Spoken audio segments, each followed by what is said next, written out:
we were about to take bold new steps to follow through on my pledge to buy American and hire American. I can't think of a better place to make this announcement than right here at Snap-on.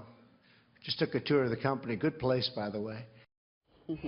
Well, that was President Trump this afternoon in Kenosha, Wisconsin, at tool manufacturer Snap-on. And here now is Snap-on CEO Nick Pinchuk. Nick, thank you for being with us. My pleasure. I'm glad to be here. What was your take on what the president had to say today? Well, look, we were pretty happy with what the president had to say. You know, he said buy American, hire American, and we think we are one of the most quintessential American manufacturers. And we think, you know, it more than just the phrase, it creates and draws attention to the essential nature of American manufacturing to our country's way forward. So we think that's a very, very big positive. Okay, well, as an American CEO, what is it that you want to see from the Trump administration? What policies do you want to see enacted? Well, you know, I think there are a lot of things people talk about in terms of infrastructure, in terms of taxes, and all those are important. But from a Snap-on point of view, we think the seminal issue of our time is the upskilling of the American workforce. One of the reasons why the middle class has shrunk is because manufacturing jobs have reduced. 30% have been lost in the last several decades. And on top of that, people have lost the respect for the dignity of work. It's in an eclipse, and people view manufacturing jobs as a consolation prize. Well, and what we'd like to see from the president is attention to that.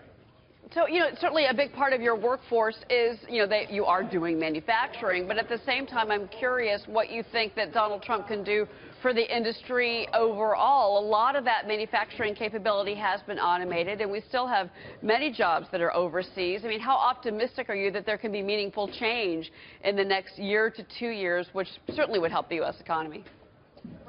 Well, look, I think, again, I want to emphasize this, that manufacturing has a PR problem. Number two, people are looking at manufacturing jobs as a consolation prize. Secondly, skilled workers, which is the essential to winning the global competition to jobs, are in scarce supply. The National Association of Manufacturers says 350,000 jobs are vacant today in manufacturing because we can't find skilled workers. Do you have that problem, Nick? But do you have that problem? Do you have difficulty? We can train our own. We'd have some difficulty, but our customers, small manufacturers and repair shops around the country, whether you're talking about repairing jet engines or repairing cars, can't find workers.